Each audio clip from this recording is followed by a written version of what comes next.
Deine Festplatte hat eigentlich 250 GB, aber Windows zeigt plötzlich 2 TB an. Und egal was du versuchst, du kannst nichts drauf speichern, keine Dateien kopieren, keine Partition erstellen. Keine Angst, deine Festplatte ist nicht kaputt.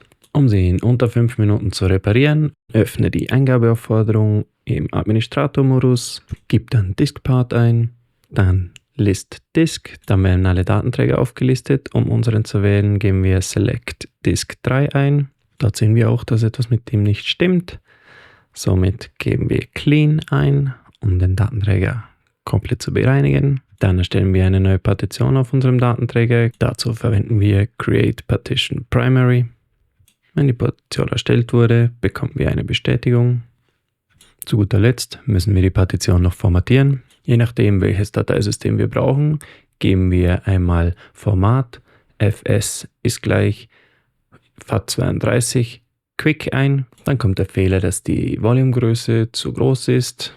Somit nehmen wir natürlich Format fs ist gleich NTFS Quick und haben dann somit unseren Datenträger erfolgreich formatiert. Was jetzt natürlich noch fehlt, ist die Volumebezeichnung bzw. die Laufwerksbezeichnung.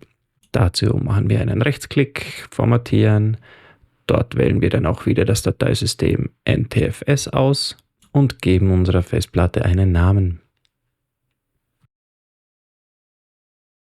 Unsere Platte hat jetzt zwar einen Namen, allerdings scheint sie immer noch nicht auf, da ihr noch ein Laufwerksbuchstabe fehlt.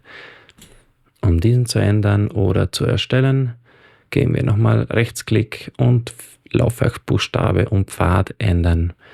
Dann auf Hinzufügen und wählen unseren Buchstabe aus. Ich belasse es bei D und wir können die Festplatte ganz normal wieder benutzen. Wenn euch das Video geholfen hat, dann gerne den Kanal abonnieren und einen Daumen nach oben. Bis zum nächsten Mal. Tschüss.